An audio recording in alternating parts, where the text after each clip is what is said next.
आप सब शायद जानते हैं कि ये प्रेस कॉन्फ्रेंस जन स्वराज पार्टी के आगामी कार्यक्रमों की एक रूपरेखा आपके सामने जाहिर करने के लिए लाई गई है। और इस प्रेस कॉन्फ्रेंस में आप सब जो आए हैं, आपको मालूम है पिछले कुछ दिनों से ये अभियान हमारा चल रहा है, जिसके तहत प्रशांत किशोर जी भी काफ़ी जगहों पे घूम कर लोगों से बातचीत कर रहे हैं। तो उन्होंने जैसा कुछ अन्य जगहों पे आपसे कहा है, 11 मई से हम एक अभियान शुरू करने वाले हैं जिसको हस्ताक्षर अभियान कह रहे हैं। इस हस्ताक्षर अभियान में कल्याण बिगहा, जो कि माननीय मुख्यमंत्री नीतीश कुमार जी का क्षेत्र है, उनका अपना गांव है, वहां से प्रशांत किशोर जी इस अभियान की शुरुआत करेंगे। इस अभियान में लोगों के पास जाकर हम उनको ये फॉर्म दिखाएंगे।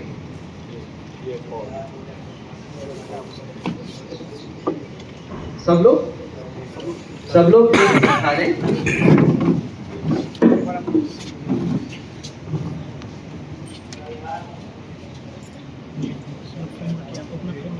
ज़ूम कर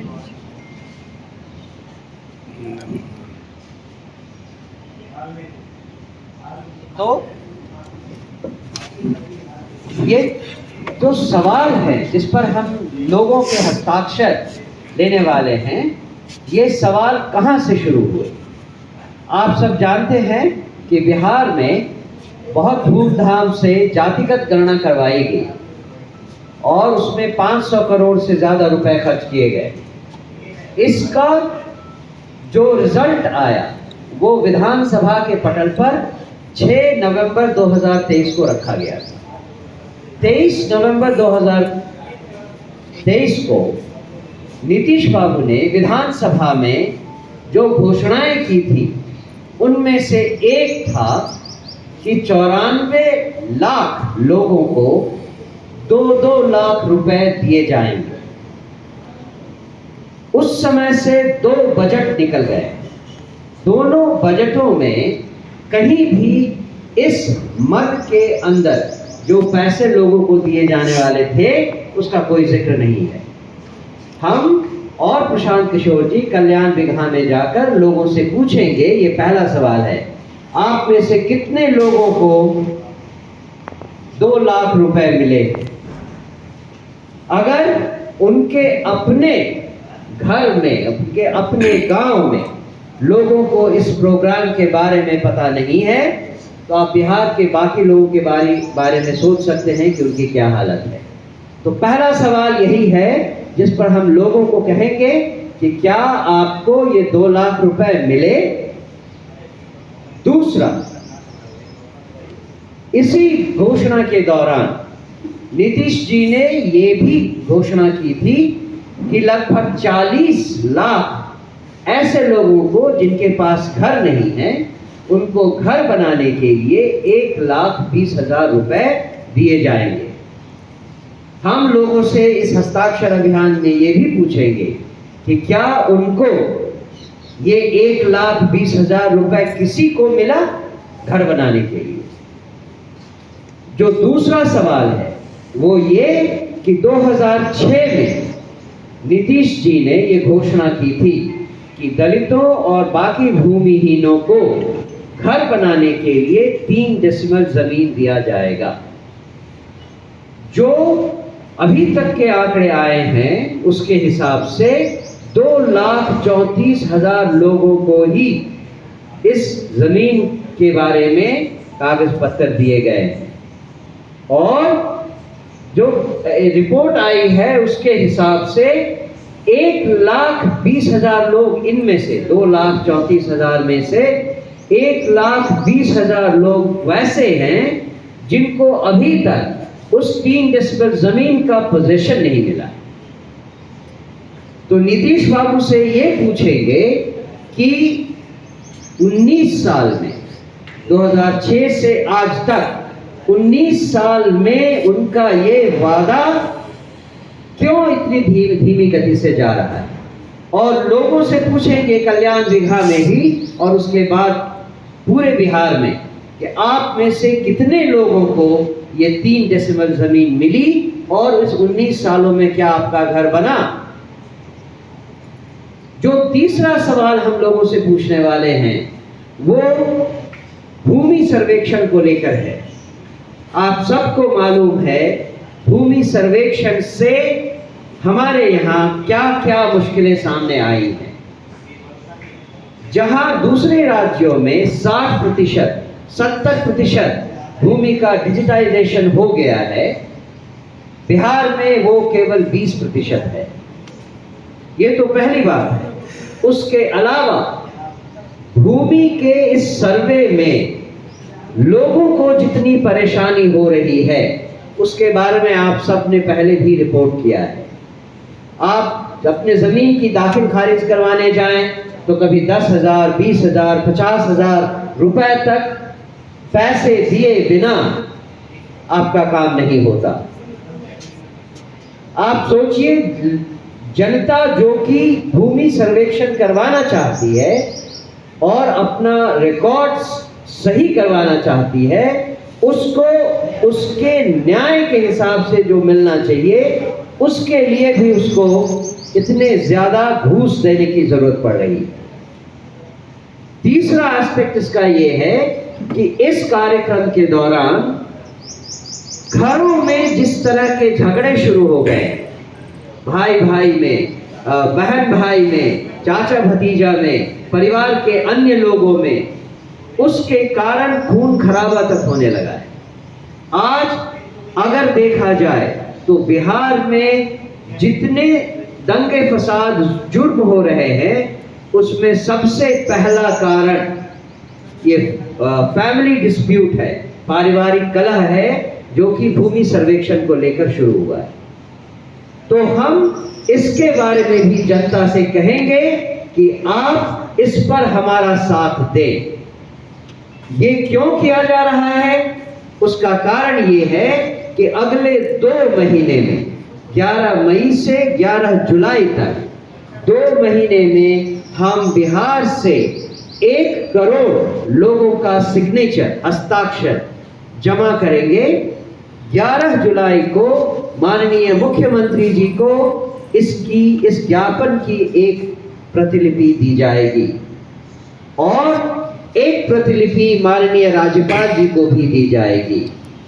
इसके बाद भी कोई एक्शन नहीं हुआ तो आने वाले विधानसभा सत्र में, जो कि इस सरकार का आखिरी सत्र होगा और हमारा मानसून सत्र होगा, उसमें हम जन स्वराज पार्टी की तरफ से विधानसभा का घेराव करेंगे। बेसिकली इन आगे आने वाले कुछ महीनों में हमारी जन स्वराज पार्टी के ये कार्यक्रम हैं। इसके बाद मैं आपको प्रश्नोत्तरी के लिए समय देता हूं। जैसा कि आप जानते हैं हमारे साथ जो लोग हैं इस मंच पर, मेरे दाहिनी तरफ बहुत senior politician and ex MLC Rambali Chandravanshi ji हैं, सीनियर नेता हमारी पार्टी के महासचिव सरवर अली साहब हैं, बहुत सीनियर नेता जितेंद्र मिश्रा जी हैं, हमारे बाईं तरफ पूर्व MLA किशोर कुमार जी। जातिगत गणना जब हुई तब किसकी सरकार थी? जब ये घोषणा हुई किसकी सरकार थी? घोषणा जिसने विधानसभा में की, किसने की? जो इनके लिए रिस्पॉन्सिबल हैं उनके यहां से बात शुरू होगी।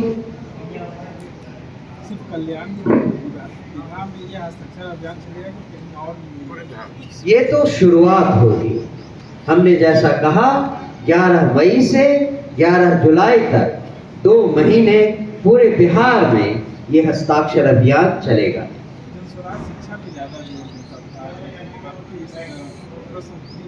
शिक्षा शिक्षा का मुद्दा और बाकी जन स्वराज के जो वादे हैं वो अगर आप देखें तो इस प्रश्नोत्तरी के साथ भी लगे हुए हैं, जिसमें एक प्रमुख मुद्दा है कि हर बच्चे को, चाहे जो चाहे गांव में हो, चाहे झुग्गी झोपड़ी में हो, चाहे दलितों का हो, अति पिछड़े का बच्चा हो, कोई भी, और हर बच्चे को अच्छी उच्च शिक्षा, उच्च स्तरीय शिक्षा मुफ्त दी जाएगी। ये हमारे वादों में से एक है। इसके साथ अन्य वादे भी हैं जिसमें युवाओं के लिए रोजगार की व्यवस्था, वृद्धों के लिए वृद्धावस्था पेंशन की व्यवस्था, स्त्रियों के लिए कम ब्याज पर बैंकों से रोजगार शुरू करने के लिए ऋण की व्यवस्था, और किसानों के लिए मुफ्त मजदूरों की व्यवस्था। इन 5 वादों के बारे में ऑलरेडी कहा हुआ है। सर, मेरा सवाल आपसे है कि प्रशांत किशोर ने कहा था कि 2025 बिहार विधानसभा चुनाव में नीतीश कुमार की पार्टी 2.5 अंकों में नहीं जाएगी, तो क्या उसी रणनीति के तहत आप लोगों का ये कार्यक्रम है क्या? ये रणनीति किसी को कितना वोट मिलेगा उसके लिए नहीं है, ये बिहार की जनता के लिए, उनको ये बताने के लिए है कि उनके सामने उनके लिए जो वादे किए जाते रहे हैं वो कितने खोखले रहे। ये हमारा मेन मुद्दा है। बिहार की जनता को उनके शासकों की रियलिटी बताना, उनके आगे आने वाले भविष्य के लिए सावधान करना कि जिन पर उन्होंने पिछले 40 सालों से भरोसा किया, उनका भरोसा कैसे टूटा, ये दिखाना और ये आगाह करना कि आगे आने वाले चुनाव में फिर से धोखा नहीं खाएं। ये सारा कुछ बताने के लिए ये हस्ताक्षर अभियान है। इसमें अगर किसी पार्टी को वोट कम आते हैं या 0 हो जाता है, ये हमारे अपने रास्ते का बाय प्रोडक्ट ही माना जाएगा। सर से सवाल है रामबली जी से। तो नीतीश कुमार के गांव को आप लोगों ने चुना है, बेहद चैलेंजिंग है। नीतीश कुमार को इतने सालों से वो जिताते आए हैं, लग रहा है कि वो लोग हस्ताक्षर करेंगे? ये सवाल ये है कि बिहार में सबसे अधिक विकास का मॉडल वाला जिला कोई है तो वो है नालंदा।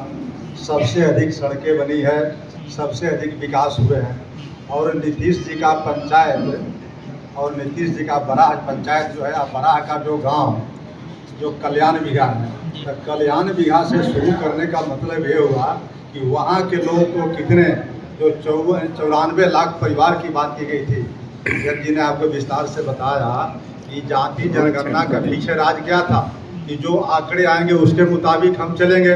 तो उस आंकड़े के मुताबिक 2 घोषणाएं विधानसभा में किया इन्होंने, उस समय मैं भी था। तो उस समय उन्होंने क्या कहा था कि बिहार में जो किताब में आंकड़े आए हैं कि 94 लाख परिवार जो है गरीबी रेखा से नीचे है, तो उन सब परिवारों के लिए कम से कम 2 लाख रुपया देने की बात थी। तो कल्याण बिघा में हम लोग एक एक व्यक्ति से एक एक घर में पूछेंगे कि क्या 2 लाख रुपया किसी को मिला। गरीबी रेखा से जीने वाले तो कल्याण बिघा में सैकड़ों नहीं, करीब 400-500 लोग होंगे। तो उस 400-500 लोगों में से अगर कल्याण बिघा में किसी को नहीं मिला तो इसका मतलब बिहार में किसी को नहीं मिला। तो यह कितनी थोथी कल्पना थी, इनका दलील साबित हुआ। सब विभाग दिखाया विधानसभा में। दूसरी बात थी, उन्होंने कहा था जमीन देने की बात, उन्होंने कही थी 3 डिसमिल, वह भी नहीं मिला। और जो घूसखोरी की बात है, हम लोग तो बार बार खिला रहे हैं कि यह बिहार जो है अफसरशाही और ये घूसखोरी में लिप्त है, लेकिन नीतीश कुमार जी को समझ में नहीं आता है। लेकिन उस कल्याण बिघा के लोगों से जब हम लोग पूछेंगे कि आपको दाखिल खारिज कराने में या कोई प्रमाण पत्र बनाने में आपको घूस लगा है कि नहीं, अगर वो लोग बताते हैं कि हमको घूस देना पड़ा है, तब तो बिहार के लोगों को एहसास होगा कि जब कल्याण बिघा के लोग घूस दे सकते हैं, कल्याण बिघा के एक भी आदमी को 2 लाख पैसा नहीं मिला, तो इसका मतलब प्रमाणित हो जाता है कि नीतीश कुमार जी की वादा झूठी है।